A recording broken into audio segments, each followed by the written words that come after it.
Hey guys, it's Matt Stigile again. I am on my second video for my lighting training series, and today I'm going to talk about the planning process for the show. So all the pre-planning you do before the show, or well, mainly before you start programming. Um, and so there's a couple points I'm going to point out. The first thing that every LD needs to keep in mind is the budget that they have to work with. The budget is crucial. It's not, or it's not something that you can keep going over and expect to get hired again. There's um, there's a reason why they put budgets for lighting. Lighting can get very expensive to rent or buy, especially to buy.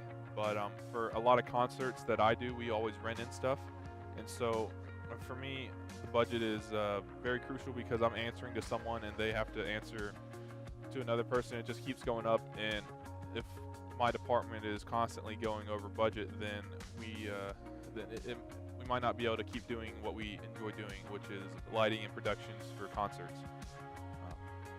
The first thing about fixtures is figuring out. Well, first off, you have to know your talent. So whatever band is coming in. Well, right now, while I'm recording this video, we have Carrie Joe, Christian artist, coming in tomorrow for a concert, and that's what the rig is behind me. And so whenever I was planning for her show, the one of the main things that I noticed about her music is a lot of it is slow.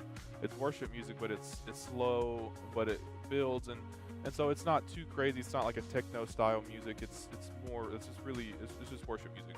And so for this, I wouldn't want any fixtures that would look like Sharpies, some clay packing Sharpies. Those are, for those of you who don't know what those are lights that look like a pencil sticking out. I mean, they're really narrow.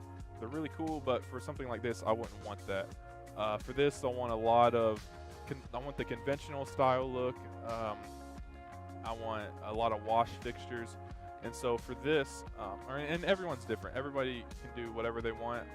This is my personal opinion because I enjoy making it look good, and I feel like this is the best that we can do with the budget that we got. So the fixtures that I chose for this are Martin Mac 3s. We have 4 of those. We have 6 Martin Mac 101s.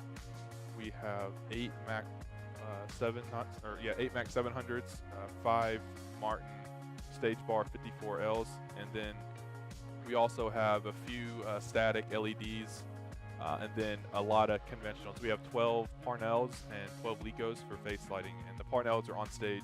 You can see behind me a couple of them in the shot. But the reason I chose these fixtures is they blend well together. Different wash fixtures look good going together. The Martin Mac 3s, those are profiles, and so they have gobos. I got those mainly for the gobos. They're really good fixtures. They're slow, but the gobos that they have are just really nice. The huge lens, and so it's really nice sweeping the crowd. You can see the different gobos. It just looks really nice. And then the Mac 700s, they're Mac 700 washes, and so they just put out color, and so I have those on behind me as well. But it's tricky to pick different fixtures. You want to make sure you have the right fixture. You don't want to go overboard with the fixtures either. And so this is the setup that I had. I have the stage bars as well for uplighting. I really like that theatrical look. I've done a lot of lighting with some of my best friends are LDs for theaters, and they have a theatrical background, so I've learned a few things from them. But the uplighting really, it takes away the raccoon eyes. It's the black marks underneath the eye whenever if the angle is off for the face lighting, you'll get raccoon eyes, or if it's just too dim or whatever. And so the stage bars really it just cuts that out. So you have a nice clean wash all the way across the stage.